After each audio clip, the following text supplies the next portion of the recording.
大家好，欢迎来到奇闻路透社，我社长。今天的故事从一件尸体离奇的凭空消失事件说起。1998年，在中国西藏偏远山区的一个村庄里，发生了一件非常奇怪的事。一位名叫安曲堪布的老人，他是一位虔诚的喇嘛，一生都致力于佛法的修行和传承。尽管他已经80多岁的高龄，但是他却从不生病，身体非常健康。这一天，他还是像往常一样坐在床上为他的弟子们传授佛法。可是奇怪的是，他刚开始念藏文真言嗡嘛呢呗呗吽，然后突然就死了。在场的其他人都感到非常诧异，这样一位身体健康的人，在没有任何征兆的情况下，怎么会突然就死亡呢？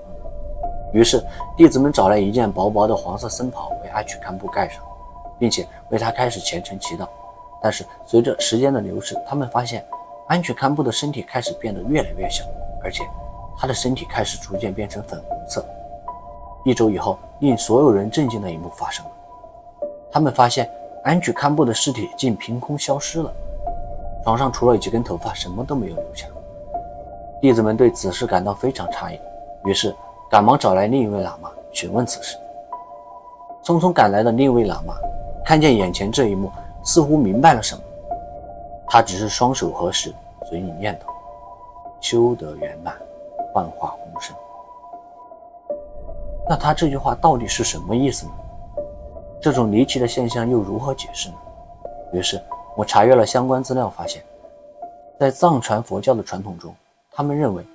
物质由水、气、土、空这5种元素组成，其中气是指空气，而空则是指空间。根据西藏亡灵书中记载，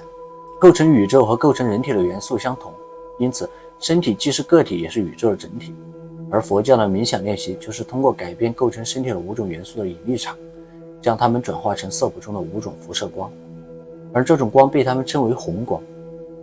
据说这些红光身的修行者在修行的时候，身体在灯光或者阳光下都不会产生影子，而且在他们死亡的时候，身体伴随着这种红光逐渐缩小，直至消失。修行者们认为灵魂存在于各种维度，而肉体只是盛装自己灵魂的容器，所以他们将这种红光视为自己灵魂的延续。由此看来，那位喇嘛的话就不难理解，他的意思正是说，安曲堪布已经得到了灵魂的多维表达，幻化成红光之身，修得圆满。伴随着这个故事，那么问题来了，难道灵魂真的存在吗？其实灵魂这个概念一直以来都游离于科学和非自然现象的临界处，我们很难通过科学的方式证明它存在，同样也很难证明它不存在。但是这些神秘的话题往往更加能够吸引一些科学家的探索热情，所以很早就有科学家尝试通过科学的方法来证实灵魂是否存在。不都说嘛，好看的皮囊千篇一律，有趣的灵魂万里挑一。接下来我们要聊到的这位名叫邓肯·杜格尔的医学博士，他不仅拥有好吧，我承认前半句不太贴切，但是有趣的灵魂他绝对值得拥有。1907年，邓肯·麦克杜格尔在一篇报告中称，人类不仅存在灵魂，而且灵魂还具有确切的质量21克。那么他为什么能如此肯定灵魂真实存在呢？21克这个数值又是如何而来？想要获得这些问题的答案，我们还得从他进行的一项不同寻常的人体实验开始说起。时间回到1901年4月，麦克杜格尔决定选择6名临终的病人进行实验。他将这6名垂死的病人分别放在特制的费尔班克斯体重秤上，惊奇地发现，当这些病人在死亡的一瞬间，另一边的天平盘都会突然下降，就像是有什么东西从死者身体里突然抽离出来一样。麦克杜格尔发现，所有病人死后的体重都减轻了。经过对这几名死者的实验数据的对比，发现他们死前和死后的平均体重减轻了21克。于是他认为这部分减轻的重量就是人类灵魂的重量。不过不久以后，他又对15只狗也进行了相同的灵魂称重实验。可是实验数据显示，狗在死前和死后并没有体重的变化。于是通过本次实验，麦克杜格尔总结出，只有人类才具有灵魂，而人的灵魂平均重21克。尽管很多人都认为本次实验样本太少，而且在他选择的6名患者中，其中4人患有结核病，1人患有糖尿病。患者死后肺部不再冷却血液，体温会短暂升高，导致排汗增多，都会导致实验结果的不同。本次实验的数据并不能成为真正的科学结论，但是麦克杜格尔为灵魂称重的这个新奇的想法还是引起了当时很多人的兴趣。21克灵魂的说法也越来越流行。受到迈克尔灵魂实验的启发，越来越多的人开始针对人类是否存在灵魂这一话题展开了研究。俄罗斯一位名叫科罗特科夫的科学家，经过长达2年的时间，完成了一项人类手指的厌尸生物电头图像实验。他采用生物电子照相机进行了人体死亡过程拍摄实验，并捕捉到了这样一张灵魂脱离人体瞬间的图像，并且科罗特科夫认为，当人进入死亡状态时，最先失去灵魂的部位就是肚脐和头部，而心脏最后失去灵魂。本次实验引起了世界强烈的关注，但是质疑的声音也随之接踵而来。有科学家指出，生物电子照相机采用的成像原理是气体可视化技术，简单来说，就是一种可以将能量转化为可视化图像的方法。因此，说明前面的图片只是人死亡以后身体周围残留的能量物质形成的图像，而并没有直接的科学依据证明这种残留的能量物质就是我们所说的灵魂。对此，科罗特科夫本人也承认，自己所研究的能量信息结构只是一种客观的空间场结构，与人体相互关联，但独立于人体而存在。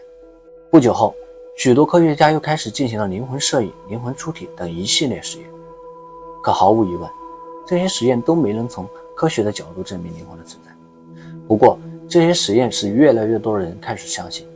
灵魂不再是那么虚无缥缈的东西。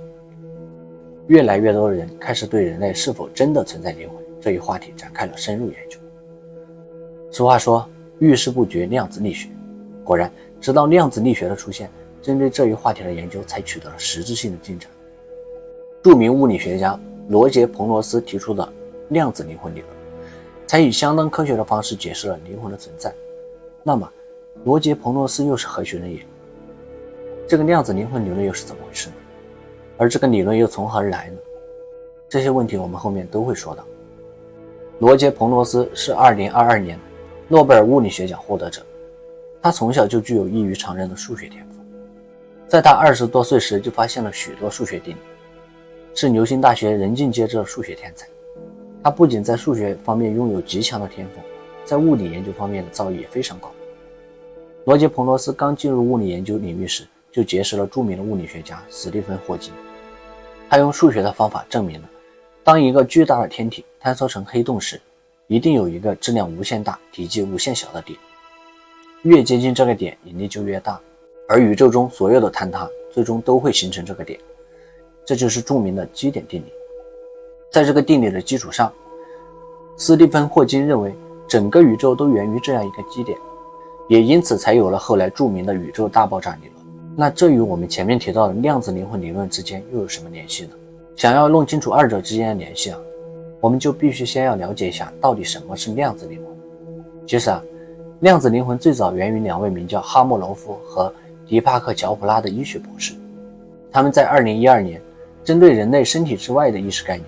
提出了量子灵魂的科学假设。在假设中，他们这样写道：完全基于经典物理学的传统科学无法解释正常的脑内意识，而量子理论模型是一种通过量子意识的方法，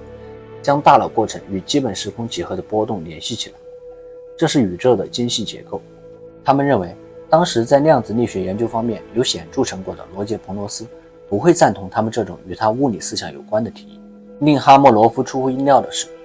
彭罗斯不仅完全赞同这种假设，并且二人很快便开始对这种假设展开了更加深入的研究。不久后，罗杰·彭罗斯在这个假设的基础上便提出了人死后心脏停止跳动，血液停止流动，这只是一种暂停的物质状态。在这一阶段，人的意识并没有消失，而是继续游离在体外。他把这种超越物理的意识称为量子信息，也就是我们所说的灵魂。并且彭罗斯和哈莫罗夫还共同提出了一项理论，他们认为人类大脑中存在许多神经元，而人类的意识源于神经元之间的相互碰撞和交流。